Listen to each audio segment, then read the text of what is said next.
All right, everybody, how you doing? Welcome back to the Pro Tour recap. This week we got Texas State's just happened, just finished up yesterday evening, and I got a lot to talk about here. It was a very interesting one, came down to the wire, both actually, even though the scores don't necessarily reflect it on the FPO side, but came down to the wire for both. So let's get into it. All right, so starting with MPO here, talking about day one. There was nothing to talk about except for Paul McBeth. Came out strong, came out with the hot round. I believe it was 12 under. And Calvin then came out second place, tied 10th. I believe there were a couple other people as well. But it was mostly the story was about Paul. It looked like he was just going to continue his run of dominance that he has been seeing. You know, he came out with 2 early wins. Obviously, one wasn't a Pro Tour, but either way, 2 wins. And it really looked like he was just going to come out and dominate another tournament until we got to day 2. And I don't know what happened to Paul, really. It was just kind of a myriad of things. And he really didn't even have that terrible looking of a scorecard. It was just a lot of pars. It was, you know, he had a couple bogeys, couple birdies, but for the most part, it was just a lot of pars. I believe he ended up coming even for the round, and that kind of just took him out of contention. Third day didn't end up mattering that much. So after Paul kind of had his blow-up round, we saw new people take the lead, obviously, and it was Calvin. And Rick was also coming up. Rick had already been there a little bit further back the first day, and like I said, Calvin was second. So coming along, they were battling, and it was pretty close coming into the third day as well, and it really stayed close the majority of the time. There were a couple of times where I believe Calvin pulled out 3. He was out 3 ahead at one point in the last round, but it was mostly pretty close the whole time, back and forth. Ricky ended up taking it down. He ended up taking it down at 29 under, and Calvin came out 28 under. And the final round was pretty interesting. Ricky did come out better. He definitely shot a cleaner round by far. That was the best thing about Ricky's round, was that he was getting a lot of birdies, and he wasn't, for the most part, running into too many bogeys. He had a couple here and there, but for the most part, he came out really consistent in this last round. And Calvin was really good for the beginning and the end of this last round. The middle, though, it wasn't even necessarily he was terrible. It was more like so up and down. It was all over the place. I believe it was 6, 7, 8, 9. He went bogey, birdie, which is just a little too up and down. You don't want, you need a more consistent day for the last round. And it essentially came down to, I'm going to take a drink of water. All right. Anyways, came down to the last 9, obviously, and they shot almost identical. Calvin just had 1 or 2 missteps here or there that Rick didn't have. They shot very similar. Came down to it, Calvin and Rick both birdied the last 3 out of the 4 holes. It wasn't even necessarily a choke from Calvin. It was more just like a masterclass from Rick almost of just consistency. He just didn't really have any blow-up holes, and that was what got him through. I think this is something we've seen from Calvin a lot, and I will say it does seem like on his last rounds, he almost always finishes them really strong, but there's always like just a little section where I don't know if I even want to call it a blow-up, because like I said, he went bogey, birdie, which isn't really a blow-up because you're just coming out even for that 4 holes, but you really needed to come out -1 or 2 for that 4 holes. So that's the issue with Calvin right now. And the thing is, I think he has all of the tools to be that number 1 player in the world, to be honest. I think he has a lot of consistency. You hear players talk about, I remember in one of the skins matches, Kevin Jones was talking about, he's like, man, you're just like Rick, dude, just like ice in your veins, essentially. He didn't say exactly that, but it was a very similar type of thing that he was saying about Calvin. And we all see it. I mean, it does seem that Calvin does kind of have ice in his veins. He doesn't seem to react that much a lot of the time. Although there were a couple of reactions this weekend. He had some loud claps, just a few things like that. But overall, he played really well, which is the sad thing that he once again did not come out with the win, because it seems to be a trend now where I don't remember the last time Calvin won, especially not a Pro Tour. I don't think he won any last year, and he hasn't won this year. And oh, sorry, he did win. He did win one last year. I believe it was Ledgestone. He tied with Ricky, so he did get that one. But aside from that, we've been seeing him in a lot of second, third places, or sometimes a little lower because he does go for the win. He more often than not, goes for the win if he's anywhere near, and that's part of the reason you see his big blow-up holes, which is understandable, but, at a certain point, you gotta pull those off if you're gonna go for him. I sometimes think that he pulls that trigger a little bit too soon where he starts to think, oh, I'm out of it unless I go for this right now. When if he had played more conservative, he actually might have ended up catching people because they make mistakes. I think he often forgets. I think coming down to the wire, he's always thinking they're going to play perfect, which is fair because a lot of the times, especially people like Paul, people like Ricky, when they're coming down to the wire, they start to play just on a different level. And Calvin usually does too. Like I said, he was turning up for the last 5, 6, 7 holes of this last round, but it just wasn't enough. Rick had, I think, just one more birdie somewhere. I want to say it was like hole 11 or 12 he got and Calvin didn't get, and Calvin was off the band. I mean, it was so close. That's what it's getting to be, where you have to play so consistent the entire weekend now to win a Pro Tour. It's pretty sweet, to be honest. But yeah, once again, we see Calvin come in second place. I really hope he gets a few wins this year because he's good enough. I think anyone who watches him knows that he's good enough. He fixed his putting this weekend. He was at 90% C1X. He had some issues with that. Last couple of events, fixed that. Not his greatest performance getting off the tee, I would say, especially in that last round.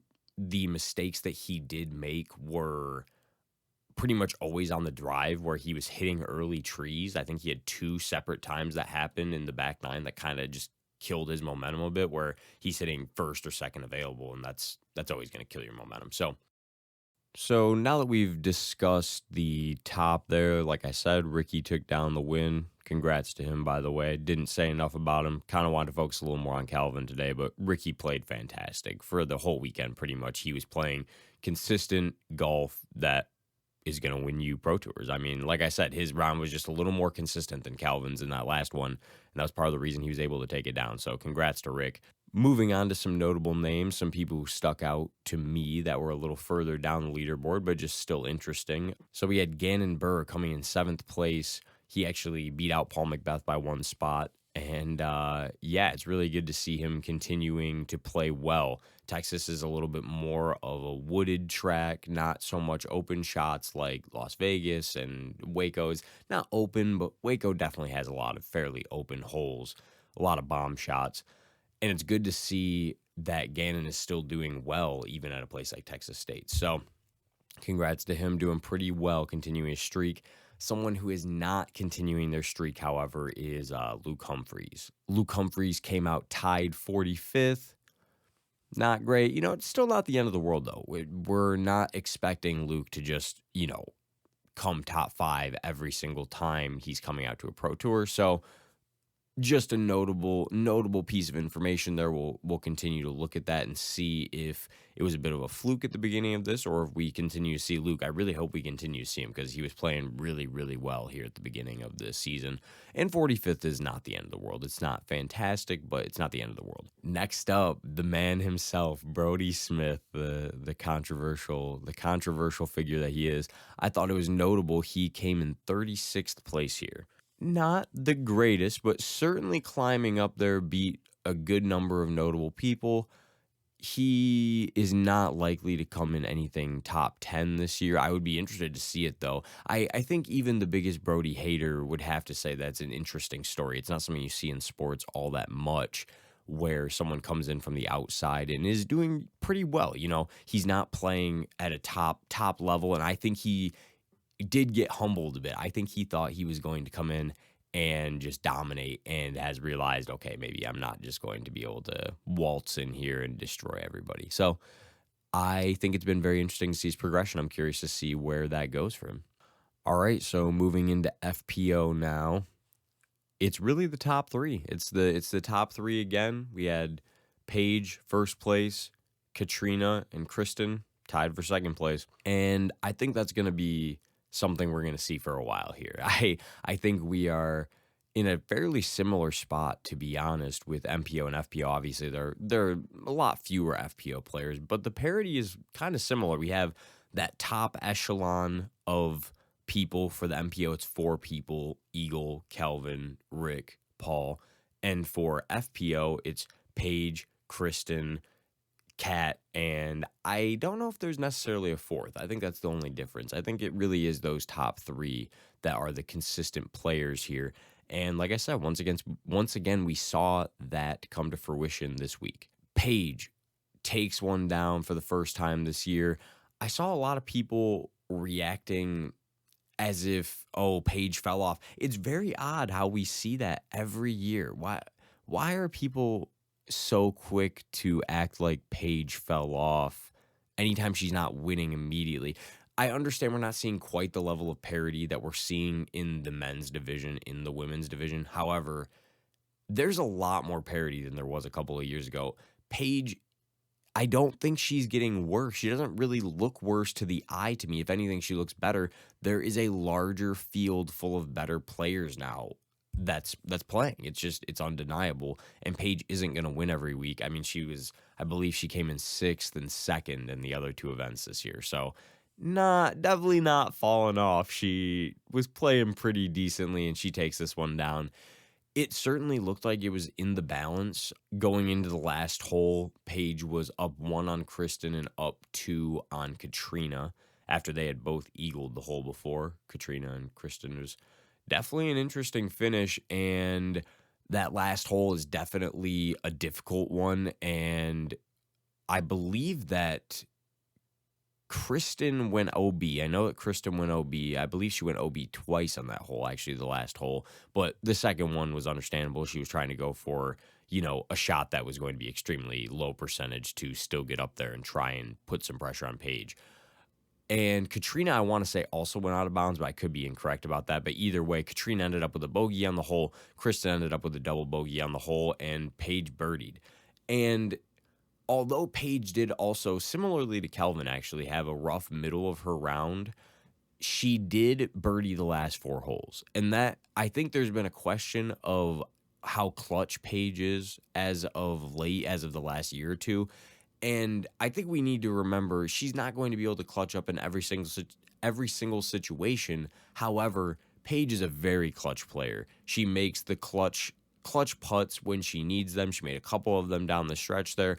Made really good throws, and like I said, she birdied the last 4 holes. It's what she had to do to win, and she pulled that out. The end score didn't really matter. Like I said, it was very close coming down the last hole. It ended up being that Paige won by 3, I believe, on both Kat and Kristen, but it was much closer than that coming down to the wire. Some interesting names for the FPO side a little further down the leaderboard. Valerie Mandujano, just a little bit further down the leaderboard, she came in 4th. It was really good to see her play well again. Like, it was kind of a similar situation to Luke Humphreys, where are we going to see that person make this jump, or was it a fluke? Was that a fluke? Are we not going to see that as consistently? And it seems like Valerie's here to stay. She, once again, was up there with the top players. I don't know if she necessarily really ever made a run at it, but she was up there with them in a fairly similar position. So it was good to see that. Owen Scoggins, once again, up near the top. Definitely a player to watch. She is coming out top 10 pretty much every event this year, I think. Missy Gannon also up there right with Owen. She tied with Owen at 5th. And also look pretty good. I have been waiting to see Missy pop off this year, and I'm hoping that we will see that pretty soon. I think we will. Missy's a very talented player. I definitely think we'll see it. I think she just hasn't quite reached that full peak yet in the season, but I think she's a later season player anyways. The last notable name for FPO is Kona, tied 10th. Had a little bit of a couple rough patches on her last round, but overall, very happy to see Kona doing well. She got that big contract, and it seemed like she was kind of cracking under the pressure a little bit, and it was really nice to see her come out, get a good finish. I think she will start to do better also warming up into the season a little bit. Clearly someone who is affected by nerves a good amount. Not that that's the end of the world, but it seems to be that way, and I think the nerves will cool down a little bit, and she will start to play better. So it's good to see her doing better, and I hope that we continue to see that.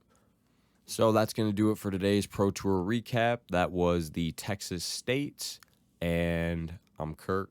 Thank you for listening to me. I appreciate it. Hope everyone has a great day. Later, team.